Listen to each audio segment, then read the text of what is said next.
رب اشرح لی صدری ویسر لی امری واحلل عقدۃ من لسانی یفقہوا قولی۔ اللہ رب العزت کا جو دین ہے، یہ جو دین اسلام ہے، یہ ہماری زندگی کے ہر شعبے کی رہنمائی کرتا ہے، چاہے انفرادی ہماری زندگی ہو یا اجتماعی زندگی ہو، ہماری عبادات کے پہلو ہوں، ہمارے آپس کے تعلقات کے پہلو ہوں، ہمارے معاملات ہوں، ہمارا برتاؤ ہو، ہماری سیاسی زندگی ہے، یعنی کل ہماری معیشت ہے، ہماری معاشرت ہے، ہر چیز، کوئی بھی چیز ایسی نہیں ہے کہ جو ہماری زندگی میں ہو اور اس کی رہنمائی ہمارا دین نہ کرتا ہو۔ اور انسان کا اسلام میں آنا بھی اسی وقت صحیح معنوں میں مانا جائے گا جب انسان اپنی زندگی کے ہر شعبے میں اسلامی اصولوں کو نافذ کر لے۔ ہماری زندگی میں انسان کے لیے جو سب سے ضروری چیزیں ہیں وہ کھانا اور پینا ہیں، لیکن اتنا آزاد نہیں ہے ہم کو دین نے چھوڑا کہ ہم جو کچھ بھی کھائیں اور کچھ بھی پئیں۔ ہمیں طیبات یا پاکیزہ چیزیں کھانے کے لیے کہا گیا، اور جو حرام چیزیں ہیں ان سے روکا گیا کہ حرام چیزوں کے قریب بھی مت پھٹکو۔ اسی طرح پینے کی جو بھی چیزیں ہیں وہ ہمارے لیے جو حلال کی گئی ہیں وہ حلال ہیں، اور جو حرام ہیں انہیں ہمیں ان سے دور رہنا ہے۔ اسی طرح انسان کی زندگی میں ایک اور جو بنیادی ضرورت ہے، اور اب جو اللہ تعالیٰ نے رکھی ہے، اور جس کو امتحان کے طور پر بھی ہم کہہ سکتے ہیں کہ ہمارے لیے ہے، وہ ہے انسان کی جنسی شہوت۔ اور اس کو اللہ تعالیٰ نے ہماری نسل کو آگے بڑھانے کے لیے یہ رکھا ہے۔ تو فرمایا کہ نسل کو آگے بڑھانے کے لیے جو ہے وہ شادیاں کرو۔ نبی کریم صلی اللہ علیہ وسلم نے ارشاد فرمایا کہ جب تمہارے بچے اور بچیاں جو ہے جوان ہو جائیں، جب یہ بالغ ہو جائیں تو ان کی شادیاں کر دو۔ اور بعض روایتوں کا خلاصہ یہ ہے کہ اگر بچوں کی شادیاں جو ہیں ماں باپ کسی خاص عذر کے بغیر ان کو لیٹ کریں، اور پھر یہ بچے اگر کسی گناہ میں پڑ جائیں تو اس گناہ میں ان کے ماں باپ بھی برابر کے شریک ہوں گے۔ یہ اس بات کا ہمیں خیال رکھنا ہے کہ بلا وجہ بچوں کی شادیاں ہمیں لیٹ نہیں کرنی ہے۔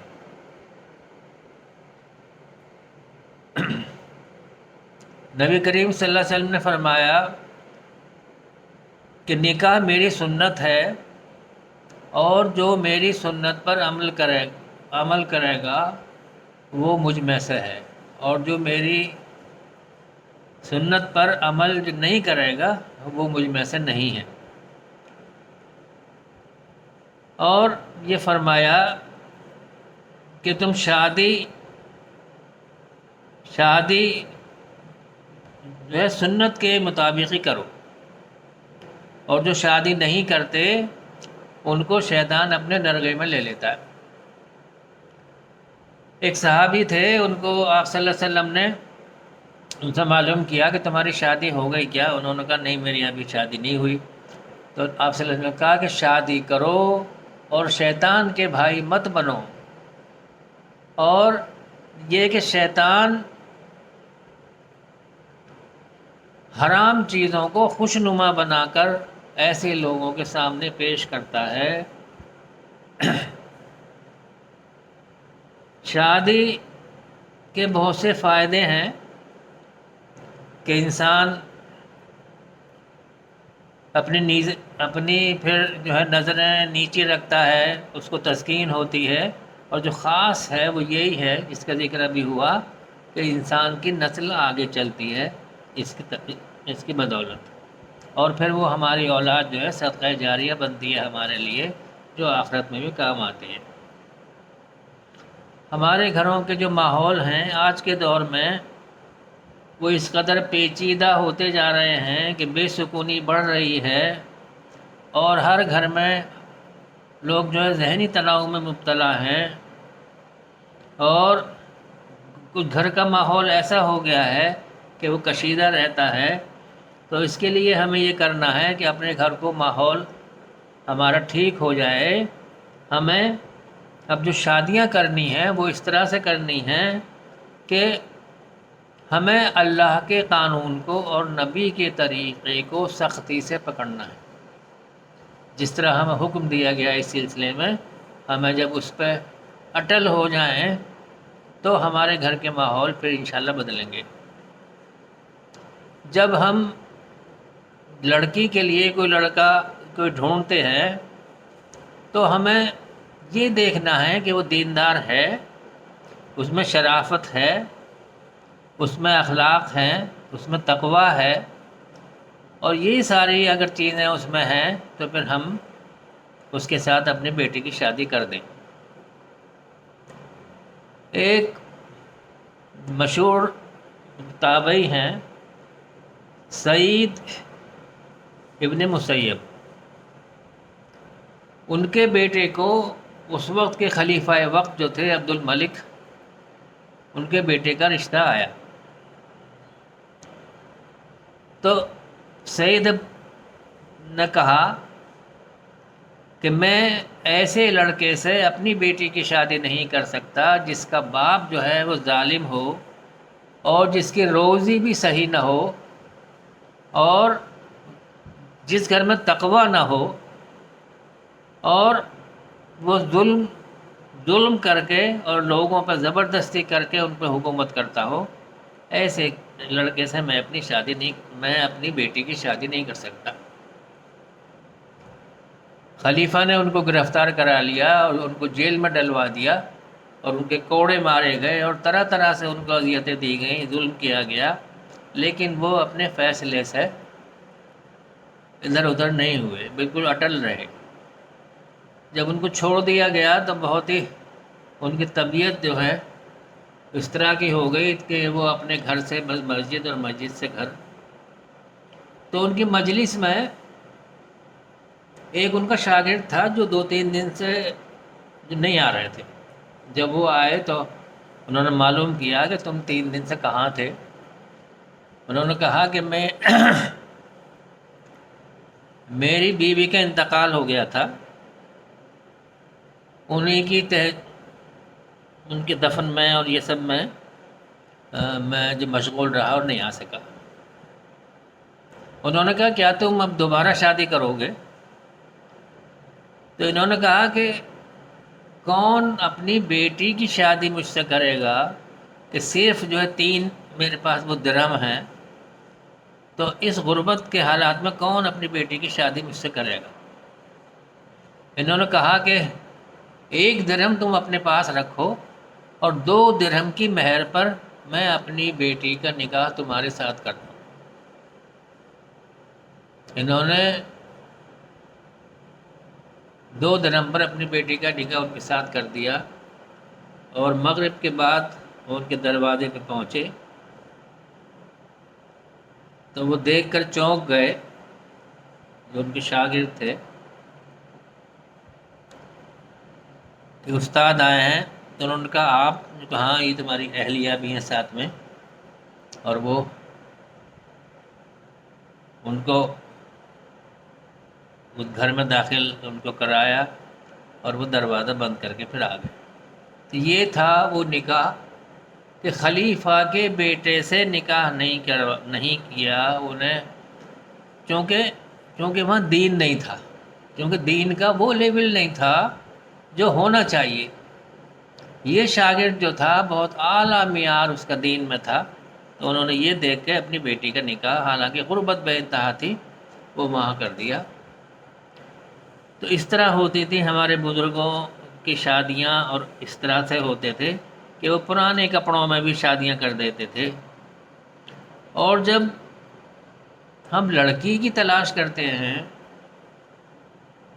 کہ ہمارے بیٹے کی شادی کے لیے، تو انچی ٹیپ لے کر اس کی لمبائی ناپی جاتی ہے،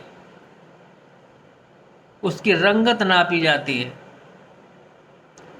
اس کی خوبصورتی ناپی جاتی ہے، اس کا خاندان، اس کا مالدار ہونا، یہ سب ناپا جاتا ہے۔ کون ہے اس زمانے میں، یا کتنے لوگ ہیں ایسے کہ جو بچی کا خوف خدا، خشیت الہی کہ وہ ناپے، اس کا تقوی ناپے، اس کا اخلاق، برتاؤ، سلوک اور کردار اس کا ناپے، اور اس کا قرآن کا پڑھنا، اس کا قرأت سے پڑھنا، یہ سب ناپے، اور پھر یہ طے کرے کہ مجھے کس لڑکی سے شادی کرنی ہے۔ آپ صلی اللہ علیہ وسلم نے ارشاد فرمایا کہ تم کسی لڑکی سے نکاح کرتے ہو اس کی مالداری کی وجہ سے، اس کی خوبصورتی کی وجہ سے، اس کے حسب نسب کی وجہ سے، اے میرے امتیو، تم دینداری کی وجہ سے نکاح کرو، دینداری کی بنیاد پر نکاح کرو، تم خوش و خرم رہو گے۔ تو یہ تھا نکاح کرنے کا معیار، اور اسی معیار پر نکاح ہوتے تھے، اور یہی تھا طریقہ۔ اب ہم نے دوسری قوموں سے بہت سی چیزیں لے کر اپنے آپ کو اتنا پھنسا لیا ہے، اتنا بے دینی کی طرف ہم رواں دواں ہیں، اور بہت آگے بڑھتی جا رہی ہے یہ بات۔ ہمارے گھروں میں جب بہویں آتی ہیں تو ہم نے ان میں کیا چیز جو ہم نے دیکھی ہے، اور اوپر سے جو شادی کے طریقے ہیں، کس طریقے سے شادی ہوئی ہے کہ منگنی ہوئی ہے، اور پھر بارات گئی ہے، اور اس میں سینکڑوں لوگ گئے ہیں، اور پھر ہزاروں لوگوں نے وہاں پہ دعوت کھائی ہے، لڑکی والے نے بھی لوگوں کو بلایا ہے، اور جہیز جو کہ حرام ہے وہ لیا جا رہا ہے، اور ڈیمانڈ کر کے بھی لیا جا رہا ہے، اور خود بھی لڑکی والا دے رہا ہے۔ کیسے اس گھر پہ رحمتیں اور برکتیں اللہ تعالیٰ کی برس سکتی ہیں، کیسے نازل ہو سکتی ہیں، کیونکہ ہم نے اللہ کی اور رسول کی، اللہ کے حکم اور رسول کا طریقہ جو ان کی تعلیمات ہیں ان کو چھوڑ دیا۔ تو فرمایا کہ اللہ تعالیٰ کے ہو کر رہ جاؤ، اور نبی کریم صلی اللہ علیہ وسلم کی تعلیمات پر عمل کرو، پوری دنیا کو ناراض کرنے کا سلیقہ سیکھو، پوری دنیا کو ناراض کرنے کا سلیقہ سیکھو۔ اللہ کی وجہ سے پوری دنیا کو ناراض کرنے کا سلیقہ سیکھو، تب تمہارے اوپر رحمتیں اور برکتیں سایہ فگن ہوں گی، اور دل کا اطمینان ہوگا، اور مسائل حل ہوں گے، اور ایسی اولاد اللہ تعالیٰ دے گا کہ جس کو دیکھ کے انسان خوش و خرم ہوگا۔ تو جب تک ہم شادی بیاہوں کے جو طریقے ہیں اس میں ہم اسی طرح الجھے رہیں گے، اور اسی طرح یہ سب چلتا رہے گا کہ پبلک خوش ہو جائے، لوگ خوش ہو جائیں، تو لوگ خوش ہونے والے نہیں ہیں۔ لوگ کبھی نہیں خوش ہوتے، نہ کوئی لوگوں کو خوش کر سکتا ہے۔ ہم اس برادری کے لوگوں کو، اور ان لوگوں کو جو ہماری اچھائیوں کو دیکھ کر جو ناخوش ہو جاتے ہیں۔ ہمارا کسی کو اگر بزنس میں بہت فائدہ ہو گیا تو ان کا پڑوسی، ان کی برادری والے اور سب لوگ ان کو پسینے آ جاتے ہیں کہ پھر کیسے ہو گیا فائدہ۔ کوئی اچھی بات ہوئی، انہوں نے گاڑی خریدی، کچھ ہوا، کچھ بچہ بہت اچھے نمبروں سے پاس ہوا، تو سب کے منہ بن جاتے ہیں۔ اور تو ان لوگوں کو خوش کرنے کے لیے جن کا یہ حال ہے کہ جو ہماری اچھائیوں کو دیکھ کر جو ان سے ہضم نہیں ہوتی ہماری اچھائیاں، ان کو خوش کرنے کے لیے ہم اللہ کو ناراض کرتے ہیں۔ ہم یہ سوچتے ہیں چاہے اللہ ناراض ہو جائے لیکن یہ پبلک خوش ہو جائے۔ ایسا نہیں ہو سکتا۔ جب تک ہم لوگوں کو ناراض کرنے کی فکر ہمارے رہے گی، ہم یہ سوچیں کہ اللہ خوش ہو جائے چاہے سب ناراض ہو جائیں، اور جب ایسا ہم کریں گے تو اللہ لوگوں کو بھی راضی کر دے گا ہم سے، اور وہ لوگ بھی خوش ہو جائیں گے۔ سب سے پہلے ضروری یہ ہے کہ ہمارے عمل سے، ہمارے طریقے سے، ہماری زندگی میں، کل زندگی میں دین آ جائے کہ اللہ خوش ہو جائے، تب انشاءاللہ لوگ بھی خوش ہو جائیں گے۔ کچھ وقت لگ سکتا ہے لیکن پھر سب خوش ہو جائیں گے، اور پھر جو ہم نے یہ اپنا حال بنا رکھا ہے کہ اللہ کی نافرمانی کر کے اور کسی بھی طریقے سے لوگوں کو خوش کرنے میں، اور وہ طریقے اپنانے میں کہ جن سے اللہ ناخوش ہوتا ہے، ہم نے اپنی زندگیوں کو لگا رکھا ہے، ہم نے اپنا طریقہ یہی بنا رکھا ہے۔ تو اللہ ہمیں اس بات کا شعور دے، اور اللہ تعالی ہمیں یہ اس کی آسانی پیدا کر دے ہماری زندگی میں کہ ہم اللہ کو خوش کرنے والے ہو جائیں، اور اپنے دل و جان سے ایمان پہ چلنے والے ہوں۔